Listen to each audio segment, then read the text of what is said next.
अवध ओझा पढ़ाई लिखाई की बात करते हैं, कहते पढ़ाई हैं लिखाई तो ऐसे पढ़ाई लिखाई है जो हर जगह स्कूल है। केजरीवाल कहते हैं हम स्कूल क्या कर दिए, हर गेट पर दारू का ठेका है। कौन सी पढ़ाई लिखाई जो पैसे लेके अगर उनको यहाँ क्षेत्र में रहना था, किसी गरीब दुखिया को फ्री में एजुकेशन दिए होते, हर किसी से पैसा लेके उसकी चमड़ी उधेड़ के, वो पढ़ाई लिखाई किस काम का, वो IAS PCS किस काम का। 10 साल में दे रहे हैं, हम करेंगे, हमने कहा है हम करेंगे, ऐसा नहीं है ना। जमुना वो 2014 से साफ कर रहे हैं, फिर 20 में लाओगे तो साफ करूंगा, फिर अब 25 में लाओगे तो साफ करूंगा। तो ये जो झूठे वादे हैं, करूंगा क्यों, कर दो ना। पूर्वांचल ना उत्तरांचल, ऐसा कुछ नहीं है। वो मेहनती है, काम करने वाला बंदा है। और हमारे केजरीवाल तो खुद ही गलती मार रहे हैं कि मैंने 10 साल से ना कुछ सड़क बनाई है, ना फ्लाईओवर बनाया है, ना कुछ बनाया है।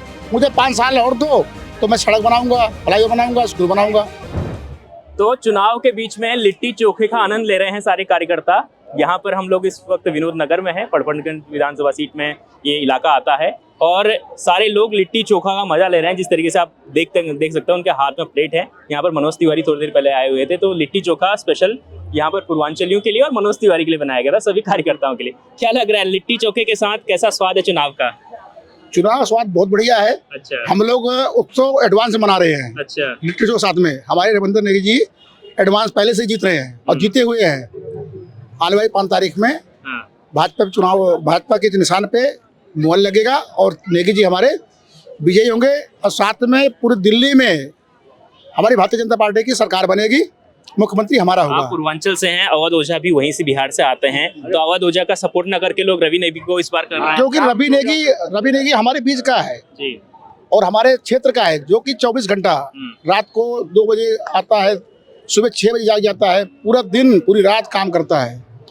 तो हम लोग तो उसको दिन जो काम करने वाला बंदा होगा। रवि नेगी तो कह रहे हैं कि हम बिहारी भाई हम फिर भी माफ कीजिएगा, अवध ओझा कह रहे हैं कि बिहार के लोगों को एकजुट होना चाहिए, तो आप फिर भी उनके साथ नहीं, ऐसा क्यों? तो अवध ओझा थे कहाँ भाई? अगर जिसको चुनाव लड़ना था, जीतना था, तो पहले आते क्षेत्र में, लोगों के दुख सुख में काम में आते, मरनी करनी पे आते, शादी ब्याह में आते। इनको चुनाव लड़ना था पटपरगंज से, वो तो मनीष सिसोदिया था जो डर के मारे यहाँ से क्षेत्र छोड़कर भाग गया। क्योंकि पिछले बार निगम में पिछले बार 3000 पिछले लोग विधानसभा में 3000 वोटों से हारा था ये। अब इसी वार्ड से मनीष सिसोदिया खुद लगे थे, 3000 वो बराबर किया और 2500 से एक्स्ट्रा, मतलब 5500 वोट जब एक वार्ड में उनको धक्का लगा कि अब तो भागना ही ठीक है, भागो चलो, अब जंगपुरा में अपनी जंग छुड़ाने के लिए चले गए हैं, लेकिन वहां से भी हार रहे हैं। बहुत सारी कोशिश होती है कि क्षेत्रवाद फैलाने की, कि ये पहाड़ी हैं, ये उत्तराखंडी हैं और ये बिहारी हैं, तो क्या इस सीट पे भी कुछ ऐसा चल रहा है? यहाँ पे नरेंद्र मोदी है भैया, सबका साथ सबका विकास, सबको लेकर कार्यकलाप अलग होता है, काम करने का सिद्धांत काम मांगता है। अभी जो व्यक्ति बढ़िया काम करता है जो है मोदी उसको हम लोग लाइक करते हैं। और हमारा रविंद्र नेगी जो है, रवि नेगी हमारे बीच का नेता है, मेहनती है, काम करने वाला बंदा है। मेन चीज वो है, काम भी अच्छा है उनका और काम भी अच्छा कर रहे हैं और आगे भी करेंगे। अब अवध ओझा पढ़ाई लिखाई की बात करते हैं, कहते पढ़ाई हैं लिखाई तो ऐसे पढ़ाई लिखाई है जो हर जगह स्कूल है। केजरीवाल कहते हैं हम स्कूल क्या कर दिए, हर गेट पर दारू का ठेका है। कौन सी पढ़ाई लिखाई जो पैसे लेके अगर उनको यहाँ क्षेत्र में रहना था, किसी गरीब दुखिया को फ्री में एजुकेशन दिए होते, हर किसी से पैसा लेके उसकी चमड़ी उधेड़ के, वो पढ़ाई लिखाई किस काम का, वो IAS PCS किस काम का? अगर रहते क्षेत्र में काम करते, किसी गरीब दुखिया के बच्चों को जो है पढ़ाते लिखाते, ट्यूशन देते, तो किस चीज़ का अवध ओझा? यहाँ पे नए आए हैं, बिल्कुल चले जाएंगे ऐसे गा बजा के। बच्चे तो बहुत अवध ओझा के फैन हैं आजकल के बच्चे, उनको यूट्यूब पे देखते हैं, सोशल मीडिया पे देखते हैं। बात करते हैं, लेकिन उनका कार्यकलाप जो है ना पहले से नहीं ना है, इनका कार्यकलाप शुरू से है और अच्छा है। मोदी जी के साथ जो भी व्यक्ति है सही काम ये। तो यहाँ पर लोग, यहाँ पर बहुत सारे लोग क्या है कि रवि नेगी के नाम से जुड़े हुए हैं कि भाजपा के नाम से जुड़े हुए हैं? नहीं, रवि नेगी जी तो काम करने वाला व्यक्ति दोनों से, भाजपा के नाम से भी है और रवि नेगी के नाम से भी है। रवि नेगी बहुत अच्छा प्रत्याशी है हमारा, जो कि 24 घंटे हमारे क्षेत्र में रहने वाला है, काम करने वाला है। इसलिए हमारे रवि नेगी जी जीतेंगे और भारतीय जनता पार्टी का कमल खिलेगा। तो आपका क्या कहना है, क्यों केजरीवाल पसंद नहीं आया आपको? केजरीवाल का कहता कुछ है और करता कुछ है, पहली बात तो यही है। और किसी को बुराई ना करके ये देखना है कि पहले तो हम लोग सभी बीजेपी से और भारतीय हैं और भारत की सुरक्षा की करने की गारंटी मोदी जी की है। हम मोदी से जुड़े हैं। मोदी जी ने जिसको सिपाही बनाया है, में मोदी जी के नाम पे वोट मिल रहा है कि रवि नेगी के नाम पर? रवि नेगी देखो रवि नेगी के नाम पर, रवि नेगी के नाम क्योंकि ग्रास रूट से जुड़े हुए हैं। हाँ। ऐसा कोई वीक नहीं है जहाँ वो ना जाते हों। अच्छा। हर व्यक्ति के घर से जुड़े हुए हैं, हाँ। हर कार्य को कर रहे हैं, जबकि उनके कोई जनप्रतिनिधि पढ़ के वो नहीं थे। अच्छा। इसलिए उनकी जीत निश्चित है। उनके नाम पर वोट है, उनके नाम पर प्रचार है। हिंदुत्ववादी नेता है। अच्छा। हिंदुत्ववादी नेता है वो, और नेता वही बनता है जो वोट ज्यादा अब पब्लिक के बीच में पैठ बनाए, अपनी पब्लिक के बीच में पैठ बनाए। हम लोगों के दिलों में धीरे धीरे वो छा रहे हैं, और वो पहले से ही थे। जो बहुत सारे उन्होंने समाज सेवा के काम किए हैं। ओझा ने ऐसा कोई काम नहीं किया जिससे वो फेमस हो पढ़ाई के अलावा। तो दीदी क्या लग रहा है पूर्वांचल की महिलाओं का रुख किस ओर है इस सीट को लेकर? देखिए, पूर्वांचल की महिलाओं का रुख तो कमल की तरफ ही है, क्योंकि वो उन्हें पता है कि ये जो भ्रम फैला रहे हैं, चाहे वो केजरीवाल हो चाहे वो कांग्रेस हो, उन्हें ये पता है कि ये सिर्फ एक भ्रम है और सिर्फ एक झांसा है। उन्हें मोदी की गारंटी और रवि भाई की गारंटी पर विश्वास है। अवध ओझा पे विश्वास नहीं आपको?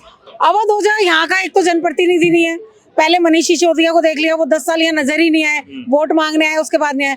तो जनता ये चाहती है हमारे बीच का कार्यकर्ता हो, हमारे बीच का हो, जिसके पास हम जाकर कह सके कभी भी अपनी समस्या को, अपनी बात रख सकें। इसलिए लोगों का रुझान रवि नेगी की तरफ ज्यादा है। बिल्कुल। तो क्या लगता है जो केजरीवाल कह रहे हैं कि महिलाओं को बहुत कुछ दे रहे हैं, बस फ्री में उनके लिए बस फ्री है, उनके लिए 2500 रुपए देंगे, महिला सम्मान योजना आएगी, तमाम चीजें बातें वादे हैं। देखिए, 10 साल से भी वो यही थे ना। 10 साल में दे रहे हैं, हम करेंगे, हमने कहा है हम करेंगे, ऐसा नहीं है ना। जमुना वो 2014 से साफ कर रहे हैं, फिर 20 में लाओगे तो साफ करूंगा, फिर अब 25 में लाओगे तो साफ करूंगा।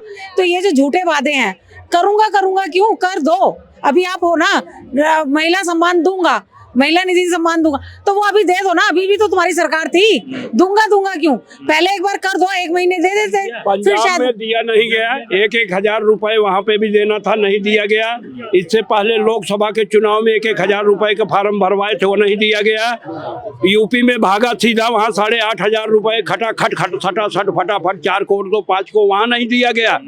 और मौलवी को, जो अपने हिंदू समाज को, यहाँ के मठ मंदिर थे, जो हमारे गुरुद्वारा के पुजारी थे, उनके वो थे, इन्होंने उनको नहीं दिया, उनका नहीं लाइक किया, उनको 18,000 नहीं दिया।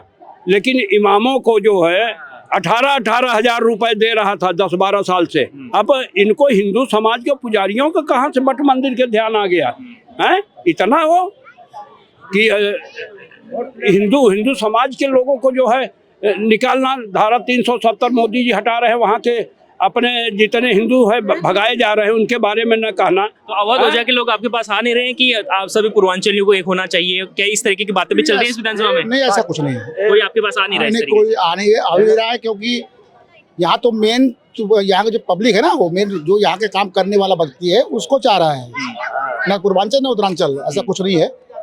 वो मेहनती है, काम करने वाला बंदा है। और हमारे केजरीवाल तो खुद ही गलती मान रहे हैं कि मैंने 10 साल से ना कुछ सड़क बनाई है, ना फ्लाईओवर बनाया है, ना कुछ बनाया है। मुझे 5 साल और दो तो मैं सड़क बनाऊंगा, फ्लाईओवर बनाऊंगा, स्कूल बनाऊंगा। अभी रवि नेगी कह रहे थे कि छठ पूजा का स्थान केजरीवाल को लेकर आरोप लगाया उन्होंने। हाँ, वो सही कह रहे थे। पिछली बार छठ पूजा कहाँ हुई है, सीधा मना कर रहे थे वो कि छठ पूजा नहीं होगा। जमुना जी में और होना फिर जमुना था में छठ पूजा, वहाँ इतनी गंदगी है, बिल्कुल जहर यहाँ से, और दूसरे को कहता है कि वहाँ से हरियाणा से जहर घोल रहे हैं, जबकि दिल्ली में जहर एकदम पानी बना हुआ है, जमुना का पानी। उसकी सफाई करना नहीं, फंड ले लेना। और हमारे जो है पूर्वांचल के लोगों को, बिहार के लोगों को जो छठ पूजा हम होती है उसके अंदर जाके घुस नहीं सकते उस पानी में। इसको जब पैसा ले रहा है, पैसा जा कहाँ रहा है, उसको कौन सफाई करेगा? क्या लग रहा है आपको कि इस बार अवध ओझा को किस तरीके से, किन मुद्दों को लेकर आप घेरने वाले हैं? अवध ओझा का सबसे, जो मनीष सिसोदिया यहाँ मंत्री थे, 18 मंत्रालय रखते थे अपने पास, और पिछली बार भी बड़ी मुश्किल से वहाँ से जीत के गए। यहाँ की जनता उनको बहुत बुरी तरीके से हराने वाली है, और चूंकि उन्होंने 10 साल जो उनको समय मिला उसमें उन्होंने कुछ भी नहीं किया। जनता यहाँ परेशान हो चुकी है। एक ऐसी सरकार जो एक मूलभूत सुविधा पानी वो नहीं दे पाई। आखिरी के 5 दिनों में प्रचार कैसे करेंगे आप? क्या लोगों को क्या बताएंगे? क्योंकि जो बताना था वो तो हो गया, बाकी के 5 दिन बचे हैं। बाकी के 5 दिन हम जो मोदी जी जो स्कीम लाए हैं वो लेके हम लोगों के घरों तक जा रहे हैं, क्योंकि ये मोदी जी की गारंटी है, ये निश्चित रूप से मिलने वाली है। तो हम लोगों को ये योजना लेके जाएंगे और उनको बताएंगे। पूर्वांचल के लोग अवध ओझा के साथ क्यों नहीं जा रहे हैं, क्या रीजन है आगे? क्योंकि वो पूर्वांचल से कनेक्ट नहीं है, वो सिर्फ हवाई कैंडिडेट के तौर पे यहाँ आए हैं, तो इससे उनका यहाँ पब्लिक कनेक्ट है ही नहीं, बिल्कुल भी नहीं है। तो देखिए, ये पूर्वांचल के जो लोग हैं जो तिलक नगर में रहते हैं, और इनसे हमने बातचीत की तो अवध ओझा को लेकर, हालांकि बीजेपी के बहुत सारे लोग बीजेपी से जुड़े हुए हैं, बीजेपी की रैली में आए हुए हैं, लेकिन अवध ओझा को लेकर तमाम चीज़ें हैं कि वो कनेक्ट नहीं है, ज़मीन से नहीं जुड़े हैं, क्योंकि उनके जो विपक्ष में बीजेपी के कैंडिडेट हैं रवि नेगी, वो लगातार इस विधानसभा में बने हैं। मनीष सिसोदिया यहाँ से इससे पहले विधायक थे, वो नहीं रहे, वो अगर जेल गए उसके बाद विधानसभा में नहीं थे, तो रवि नेगी का नाम कहा जा रहा है कि रवि नेगी ने इस इलाके में काफ़ी काम किया है और लोगों से कनेक्ट है। अब देखना ये होगा कि चुनाव का रिजल्ट क्या आता है, 5 तारीख को किसके पक्ष में वोटिंग होती है। लगातार हम आपको कवरेज देते रहेंगे, देखते रहिए India.com।